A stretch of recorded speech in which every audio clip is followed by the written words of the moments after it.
Friends, ఎలా ఉన్నారు? అందరూ బాగున్నారా? సో లాక్డౌన్ తీసేసినా సరే మనందరికీ ఇప్పుడు సలాన్స్కి బ్యూటీ పార్లర్స్కి వెళ్ళాలంటే భయంగా ఉంటుంది కదా.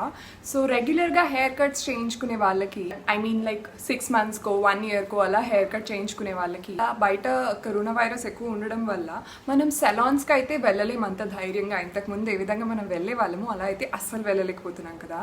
సో అందుకని నేను కూడా సలాన్కి వెళ్ళడం చాలా మిస్ అవుతున్నాను. యాక్చువల్లీ నేను ఏప్రిల్లో అలాగా హెయిర్ కట్ చేయించుకుందాం అనుకున్నాను, కానీ అది కుదరలేదు. సో నేను ఇంట్లోనే అందరూ డిఐవై హెయిర్ కటింగ్ వీడియోస్ అని చూశాను. సో అవి చూసిన తర్వాత కొంచెం ధైర్యం తెచ్చుకున్నాను. ఓకే, నేను హెయిర్ కట్ చేద్దాం అని చెప్పి, నాకు నేనే చేసుకుందాం అని చెప్పి. సో అవి చూసిన తర్వాత నేను ఒక టెక్నిక్ నాకు మైండ్లోకి వచ్చింది. సో ఆ విధంగా ట్రై చేద్దామని చెప్పి నేను అనుకున్నాను. సో ఈ వీడియో చూసి మీరు కూడా హెయిర్ కట్ చేసుకుందాం అనుకుంటే అది ప్యూర్లీ మీ ఒపీనియన్ అండి. నేను మీకు చేసుకోమని చెప్పి సజెస్ట్ చేయను. సో మీకు ఇది నచ్చి ఇలా ట్రై చేద్దాం అనుకుని అండ్ దీనివల్ల మీకు ఏం నష్టం ఉండదు, ప్రాబ్లం ఉండదు అనుకుంటే మాత్రమే దీన్ని ట్రై చేయండి. ఈ హెయిర్ కట్ నేను ఎలా చేసుకున్నానో మీరు చూసే లోపు ముందుగా మీరు నా ఛానల్ని ఇదే మొదటిసారి చూస్తున్నట్టయితే నా ఛానల్ని సబ్స్క్రైబ్ చేసేసుకోండి. అలాగే ఈ వీడియో మీకు నచ్చినట్టయితే లైక్ చేయడం మర్చిపోవద్దు. ఫస్ట్ నేను హెయిర్ని చిక్కులు లేకుండా దువ్వేసుకుంటున్నాను. దాని తర్వాత ఇలాగా 2 halfsగా డివైడ్ చేసుకుంటున్నాను. సో ఫ్రంట్ పార్ట్ ఒక హాఫ్ అండ్ మిగిలిన బ్యాక్ సైడ్ పార్ట్ ఒక హాఫ్ లాగా. సో ఇలా ఫ్రంట్ పార్ట్ని నేను ఫ్రంట్కి కోమ్ చేసుకొని ఈ విధంగా కరెక్ట్గా నాకు మిడిల్లో వచ్చేలాగా ఒక పోనీని నేను పెట్టుకుంటున్నాను అనమాట. సో ఈ రబ్బర్ బ్యాండ్ కొంచెం టైట్గా పెట్టుకోవాలి, ఈ ఫ్రంట్ హాఫ్ పోనీ రబ్బర్ బ్యాండ్. దాని తర్వాత వెనక నుంచి రిమైనింగ్ హెయిర్ని కూడా ఇలాగా ఫ్రంట్కి కోమ్ చేసుకొని నీట్గా వెనక నుంచి మనం ప్రాపర్గా కోమ్ చేసుకోవాలి.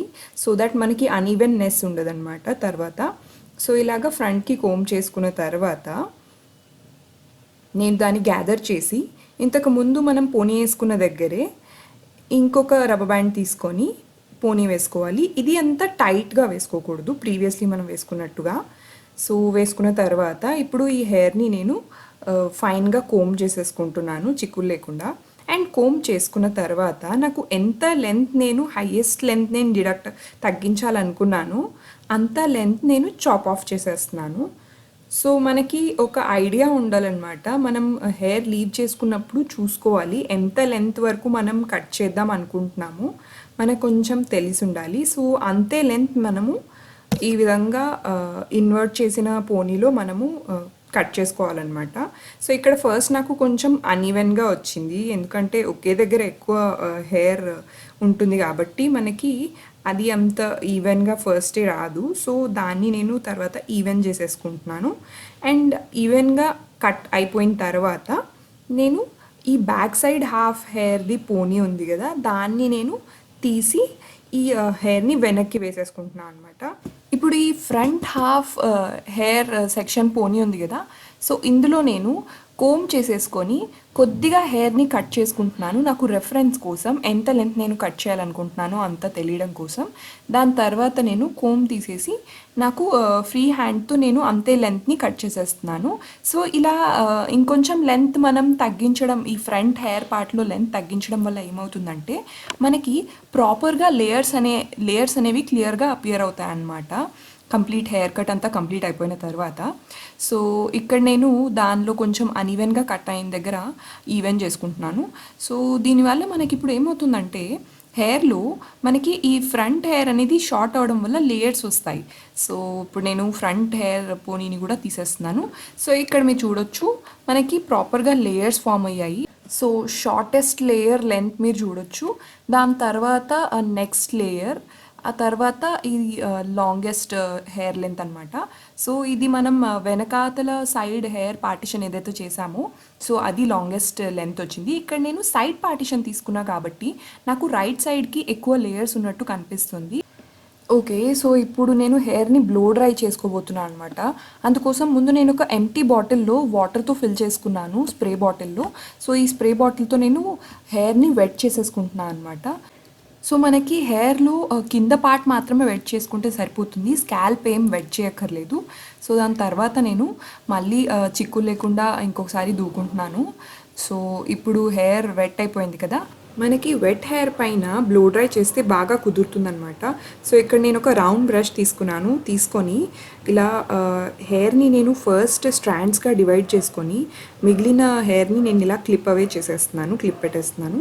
సో దీన్ని స్ట్రెయిట్గా కోమ్ చేసుకొని ఈ రౌండ్ బ్రష్ తోటి లాస్ట్లో మనకి చివర్లో ఏదైతే హెయిర్ ఉంటుందో దాన్ని మనం ఈ బ్రష్లోకి రోల్ చేసేసుకొని ఈ విధంగా హెయిర్ డ్రయర్తో మనము బ్లో చేసుకోవాలన్నమాట. సో మనకి ఈ విధంగా ఎడ్జెస్లో కర్ల్ ఎఫెక్ట్ వస్తుంది. సో కర్ల్స్లా ఫామ్ అవుతాయి రోల్ చేసిన దగ్గర. సో ఇలాగే నేను ఇప్పుడు హెయిర్లో సెక్షన్స్ చేసుకుంటూ ఈ విధంగా చేసుకోబోతున్నాను. సో నెక్స్ట్ సెక్షన్కి కూడా సేమ్ ప్రాసెస్ రిపీట్ చేస్తున్నాను.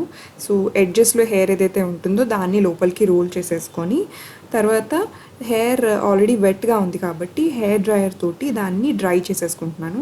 సో మనకి వెట్ హెయిర్ ఏంటంటే మనం ఏ విధంగా స్టైల్ చేస్తే ఆ విధంగా మనకి అది ఉండిపోతుందన్నమాట. అందుకని నేను ఇలా ట్రై చేస్తున్నాను. సో మనం పార్లర్స్లో చూసే ఉంటాము ఈ విధంగా బ్లో డ్రై చేయడం హెయిర్ కట్ అయిన తర్వాత. సో నేను గమనించింది ఏంటంటే నాకు హీట్ సెట్టింగ్స్ కొంచెం హైగా పెట్టేసి మనకి చేస్తారు. సో అది నాకు కొంచెం ప్రాబ్లమాటిక్ అనిపిస్తుంది. ఎందుకంటే మన హెయిర్లో ఎంతో కొంత డ్యామేజ్ అవుతుందన్నమాట. సో అందుకని నేను ఇక్కడ ఏం చేస్తున్నా అంటే హెయిర్ ఎడ్జెస్లో మనం రోల్ చేసిన దగ్గర ఫింగర్స్ పెడుతున్నాను. సో దట్ నాకు హీట్ నేను ఎంత అప్లై చేస్తున్నానో ఇక్కడ నాకు ఐడియా వస్తుందని చెప్పి. సో ఎక్కువ హీట్ మనము హెయిర్ పైన ఎక్కువ హీట్ యూస్ చేయకూడదు. ఎందుకంటే హెయిర్ డ్యామేజ్ అవుతుంది. దానివల్లే మనకి స్ప్లిట్ ఎండ్స్ అండ్ బ్రేకేజ్ అనేది అవుతుందన్నమాట. సో దీంతో ఇప్పుడు నా ఫైనల్ సెక్షన్ బ్లో డ్రైయింగ్ అయిపోయింది ఒక సైడ్కి. సో మీరు చూడొచ్చు ఎలా ఉందో ఆఫ్టర్ ఎఫెక్ట్. సో ఇది ఇప్పుడు ఒక సైడ్కి అయిపోయింది కాబట్టి నేను ఈ హెయిర్ పార్ట్ని మొత్తం వెనక్కి అనుకొని రిమైనింగ్ హెయిర్ ఏదైతే ఇప్పుడు బ్లో డ్రై చేయాల్సి ఉందో దాన్ని ముందుకు అనుకుంటున్నాను. సో ఇప్పుడు దీన్ని పిన్ పెట్టుకొని నేను సీల్ చేసేసాను. సో ఇప్పుడు ఈ రిమైనింగ్ హెయిర్ ఏదైతే ఉందో దాన్ని కూడా మనము కింద లెంత్ వైజ్ వెట్ చేసేసుకోవాలి. సో వెట్ చేసుకున్న తర్వాత నేను మళ్ళీ ఇటు సైడ్ కూడా సేమ్ వే బ్లో డ్రై చేసుకుంటా అనమాట. సో ఇక్కడ కూడా మళ్ళీ సేమ్ సెక్షన్స్ తీసుకొని మళ్ళీ అదేవిధంగా బ్లో డ్రై చేసేసుకుంటున్నాను. సో ఈ బ్లో డ్రై ఎఫెక్ట్ అనేది కంప్లీట్లీ ప్రొఫెషనల్ లాగా కనిపించకపోవచ్చు. కాకపోతే నాకు తెలుస్తుంది హెయిర్లో వాల్యూమ్ అండ్ బౌన్స్ ఫైనలీ ఏ విధంగా వస్తుందనేది. ఎందుకంటే ప్రొఫెషనల్ లాగా మనకి రావాలంటే కొంచెం హీట్ సెట్టింగ్ ఎక్కువ పెట్టాల్సి ఉంటుంది. సో నేను మీడియం హీట్ సెట్టింగ్లోనే చేస్తున్నా కాబట్టి మీకు ఫైనల్గా చూసినప్పుడు దానిలో ఉన్నంత ప్రొఫెషనల్ ఫినిష్ అనేది కనిపించకపోవచ్చు. సో ఎనీవేస్ అది నా ఒపీనియన్ మాత్రమే. సో మీకు ఈ final hair cut and blow dry తర్వాత ఎలా అనిపించిందో మీరు నాకు కింద కమెంట్ చేసి చెప్పండి. సో నేను ఇప్పుడు బ్లో డ్రై అనేది నాది ఆల్మోస్ట్ ఆల్ ఫినిష్ అయిపోయింది. ఇంకొక స్ట్రాండ్ మాత్రమే మిగిలింది. సో అది కూడా అయిపోయిన తర్వాత నేను మీకు హెయిర్ కట్కి ముందు నా హెయిర్ అనేది ఎలా ఉందో చూపించలేదు కదా. సో ముందు మీకు అది చూపించబోతున్నాను అనమాట. సో ఈ ఫైనల్ స్ట్రాండ్ అనేది అయిపోయిన తర్వాత ఓకే ఇది కూడా ఫినిష్ అయిపోయింది. సో అయిపోయిన తర్వాత నా బిఫోర్ హెయిర్ కట్ నా హెయిర్ ఎలా ఉందో ఇక్కడ మీకు చూపిస్తున్నాను అనమాట. సో ఈ విధంగా ఫ్లాట్గా స్ట్రైట్గా లెంత్ ఎక్కువ పెరిగిపోయి అంత వాల్యూమ్ లేకుండా ఉంది. సో ఆఫ్టర్ హెయిర్ కట్ నాకు హెయిర్ అనేది చాలా బౌన్సీగా అండ్ మంచి వాల్యూమ్ కూడా తెలుస్తోంది హెయిర్లో. సో హెయిర్ కట్ చేసిన తర్వాత ఎంతైనా మనలో ఒక కాన్ఫిడెన్స్ లెవెల్ అనేది పెరుగుతుందని నా ఒపీనియన్. సో మీకు ఎలా అనిపిస్తుంది అనేది నాకు కింద కమెంట్స్లో చెప్పండి. And thanks for watching this video. Until next time bye.